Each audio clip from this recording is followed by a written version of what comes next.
नमस्कार दोस्तों, धन्यवाद। मेरे बाद मेरी एस्टीम्ड कॉलीग अलका जी भी संबोधित करेंगी आपको।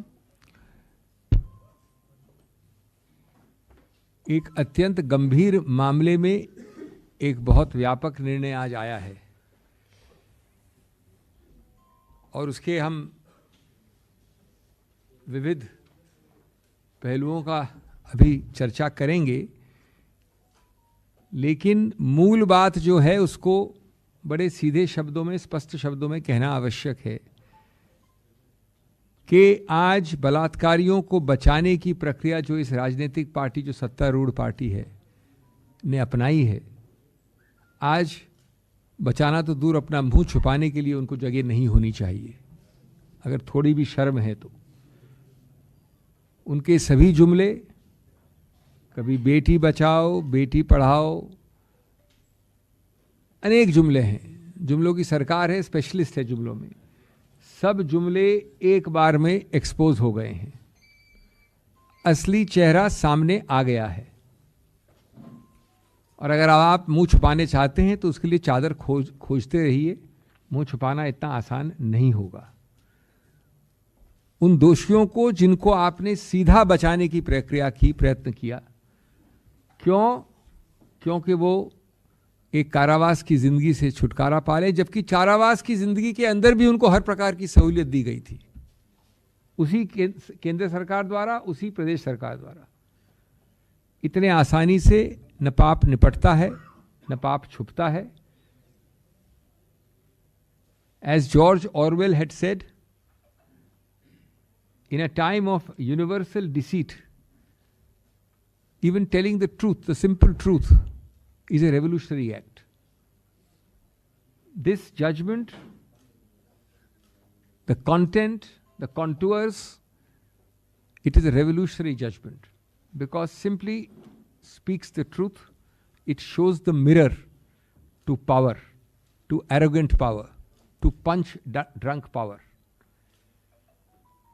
मैं दोस्तों एक बात कहना चाहूँगा शुरुआत में, क्योंकि हमारी संस्थापिक स्मृति हमेशा कमज़ोर रहती है। हमें गर्व है कि हमारी पार्टी पहली थी, और रोचक बात है कि 18 अक्टूबर 2022 को मैंने ही प्रेस कॉन्फ्रेंस ली थी, जो आपके समक्ष है। आप लोग सब थे मित्र कई उसमें से उस दिन। और उस दिन हमने कहा था कि ये जो प्रीमेच्योर रिलीज की प्रक्रिया है, ये एक ऐसा दाग है, ऐसा भद्दा दाग है बीजेपी के ऊपर, जो छुटाए नहीं छूटेगा। कितना भी प्रयत्न करेंगे छूटेगा नहीं। जो स्पिन डॉक्टरिंग करेंगे, जो बार बार ये वक्तव्य देंगे, अंतिम निर्णय इसका आएगा। हमने कहा था और हमने प्रश्न भी उठाए थे उस वक्त मैं अभी की बात नहीं कर रहा हूं, अभी की बात में मैं आऊंगा अभी। लेकिन हमने उस वक्त कहा था कि आप जानबूझ के बरगला रहे हैं, बहका रहे हैं।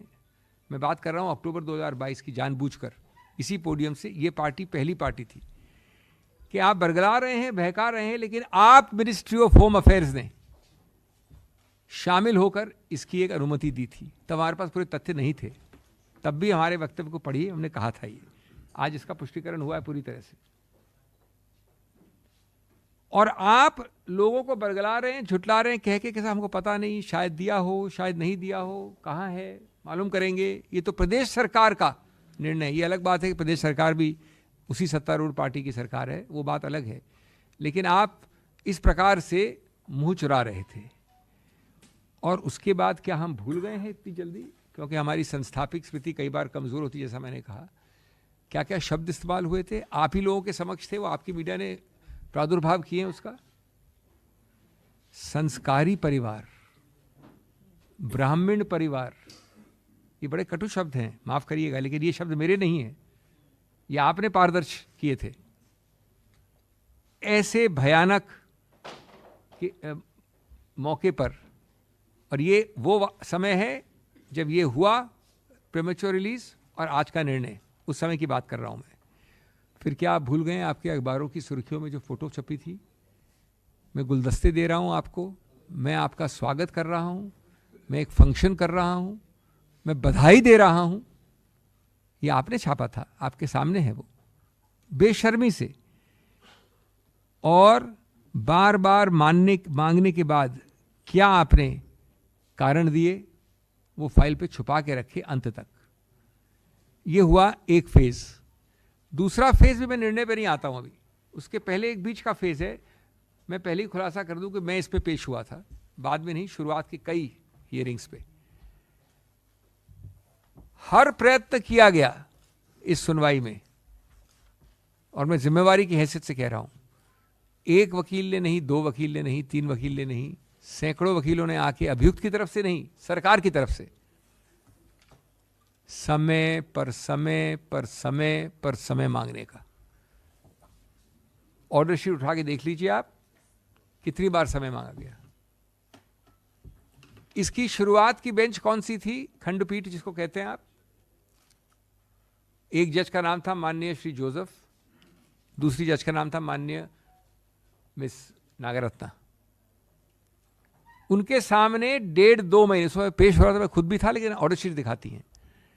2 महीने तक एक चिरकाल का अनंत एडजर्नमेंट मांगने की प्रक्रिया चलती रही, यहां तक कि उस माननीय जज ने कहा कि शायद आप मेरे सेवानिवृत्त होने के लिए इंतजार कर रहे हैं क्या। कितनी शर्मनाक बात है। ये सरकार जो दुहाई देती है, माननीय प्रधानमंत्री इतने प्रखर वक्ता हैं, इतने प्रभावशाली स्पीकर हैं, वो कितने हमको प्रवचन सुनाते हैं हमेशा।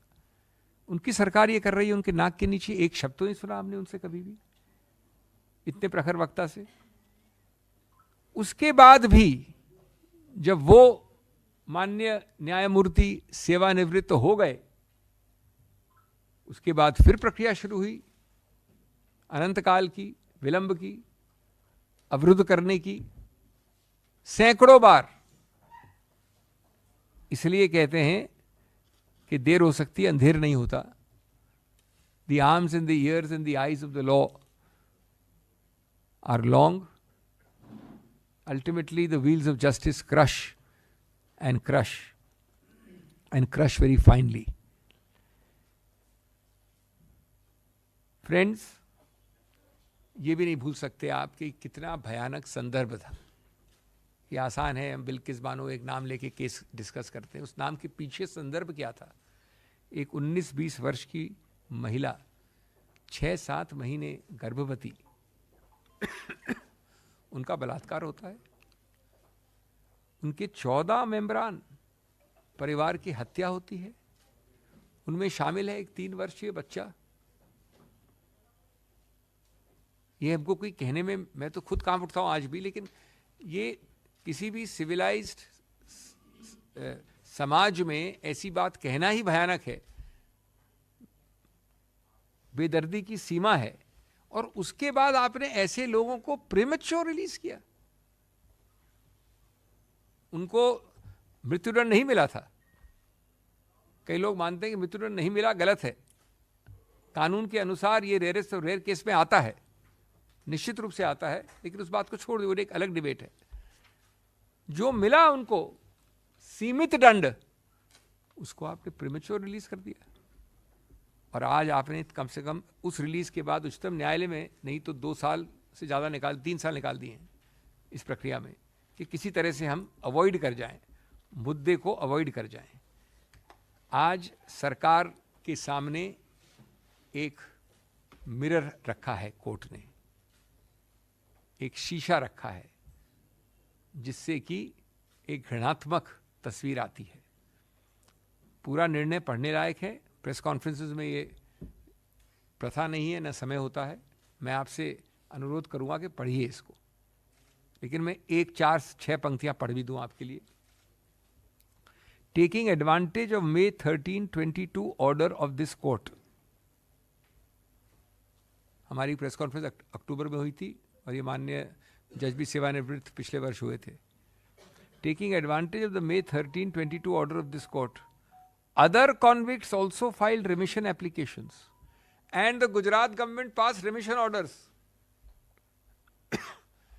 Quote, Gujarat was complicit and acted in tandem with respondent number 3 in this case. The court was misled by suppressing facts. Use of power by Gujarat was only a usurpation of power by the state. ये मेरे शब्द नहीं हैं, ये देश के उच्च न्यायालय के भी शब्द नहीं है, ये देश के उच्चतम न्यायालय के शब्द हैं। और ये बड़ा स्पष्ट है कि इससे बदअंदाज, बदइरादा, मैलाफिडे झलक रहा है हर शब्द से इस प्रदेश सरकार का। लेकिन प्रदेश सरकार का नाम लेके आप पतली गली से निकल जाएंगे केंद्र सरकार। ये भी आपका एक दूसरा पहलू रहा है पिछले 2-3 वर्षों से। हुआ होगा, शायद हुआ होगा, प्रदेश सरकार को मालूम है, कागज हमारे पास नहीं है, उनसे पूछिए, इत्यादि इत्यादि। सच्चाई क्या है? 11 जुलाई 2022 को जो मेरे मित्र आपको कागज देंगे अभी इस प्रेस कॉन्फ्रेंस के बाद, ये दस्तावेज है, किसका है? Government of India, ministry of home affairs, giving sanction and concurrence for the premature release of 11 names, 1, 2, 3, 4, 11. इन महानुभावों का नाम है। आप पर्दे के पीछे छुप कहाँ रहे हैं? आप मुंह कहाँ छुपा रहे हैं? भाग कहाँ रहे हैं? उल्टा आप झूठ की एक और सीढ़ी बना रहे हैं। Beti Bachao, Beti Padhao, hypocrisy and double standards cannot be worse than these kind of double standards and hypocrisy. It is condemnable. What is condemnable is what happened. What is condemnable is what happened after what happened. What is condemnable is what happened after the release. The suppressions, the avoidance, the delay, the obstruction. And we also cannot and should not be allowed to forget the true Chal, Charitra and Chehra of this party with a difference. This very special, unique party which preaches to the whole world. The Honorable Prime Minister, the Honorable Home Minister give us so many sermons from the ramparts of Red Fort downwards. Is this not the party? Are these not the state governments of this party or the central government of this party?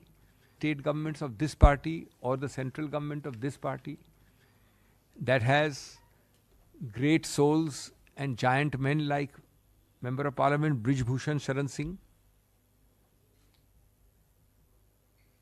How much of direct condemnation of Mr. Singh has occurred from the Prime Minister or the Home Minister is all for you to see for the last 1 year, 6 months. Former BJP MLA Kuldeep Singh Sengar, इनका case तो कई वर्ष पुराना है, हाल का नहीं है.